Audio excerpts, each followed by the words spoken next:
प्रेरणाप्रद दृष्टांत। भाग 40। अदृश्य सिद्ध पुरुष। एक महात्मा थे। योगाभ्यास और तपस्याचार्य के प्रति उनकी गहरी निष्ठा थी। संयम पालते और मन को एकाग्र अंतर्मुखी रखते।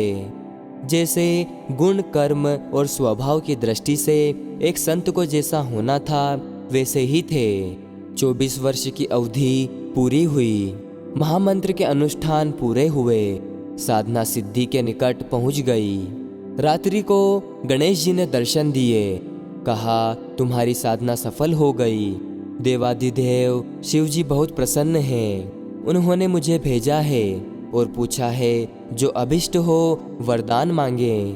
तपस्वी ने कहा, मैंने वरदान के लिए साधना थोड़े ही की थी। मैं तो अंतःकरण पर चढ़े कषाय कलमस धो रहा था।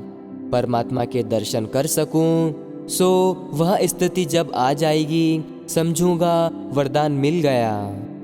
गणेश जी समझाने लगे कि साधक के पास सिद्धियां होनी चाहिए ताकि उसे आत्मविश्वास हो और लोग उसकी विभूतियों का दर्शन करें। इससे लोगों का श्रद्धा विश्वास बढ़ता है।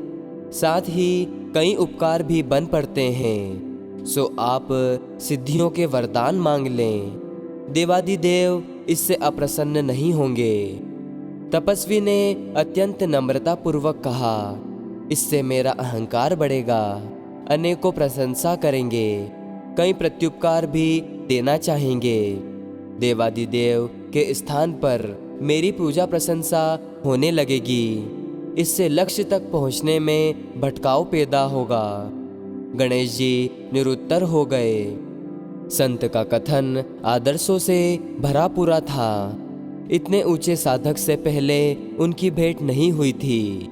सो वे सीधे कैलाश आशुतोष भगवान के पास पहुँचे और वार्तालाप का सारांश कह सुनाया। जो आप्त काम है उसे क्या दिया जाए।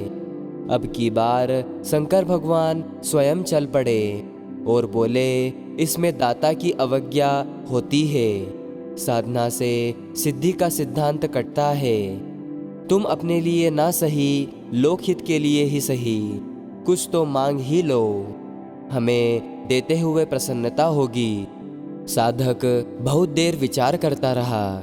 इष्ट देव की अवज्ञा ना हो और मेरा अहंकार ना बढ़े। कोई मध्यवर्ती मार्ग ढूंढने में वह मातापच्ची करने लगा। समय तो लगा पर मार्ग मिल गया। साधक ने मांगा, मेरी छाया जहाँ भी पड़े कल्याण ही कल्याण होता चले। देवाधिदेव मुस्कुराए और तथास्तु कहकर चले गए। संत की छाया जहाँ भी पड़ती सूखे पेड़ हरे हो जाते, तालाब पानी से भर जाते, रोगियों की काया चंगी हो जाती, कष्टग्रस्तों के संकट छूट जाते, उदासों के चेहरे पर मुस्कान फूटने लगती।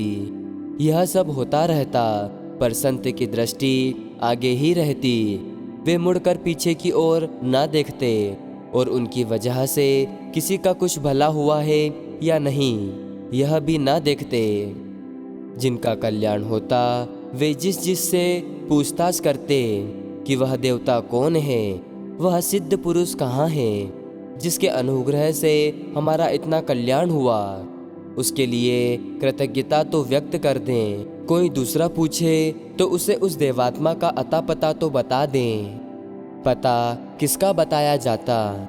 संत आगे बढ़ते चले जाते। छाया भी ना रुकती थी। लोग पूछते तो बताते।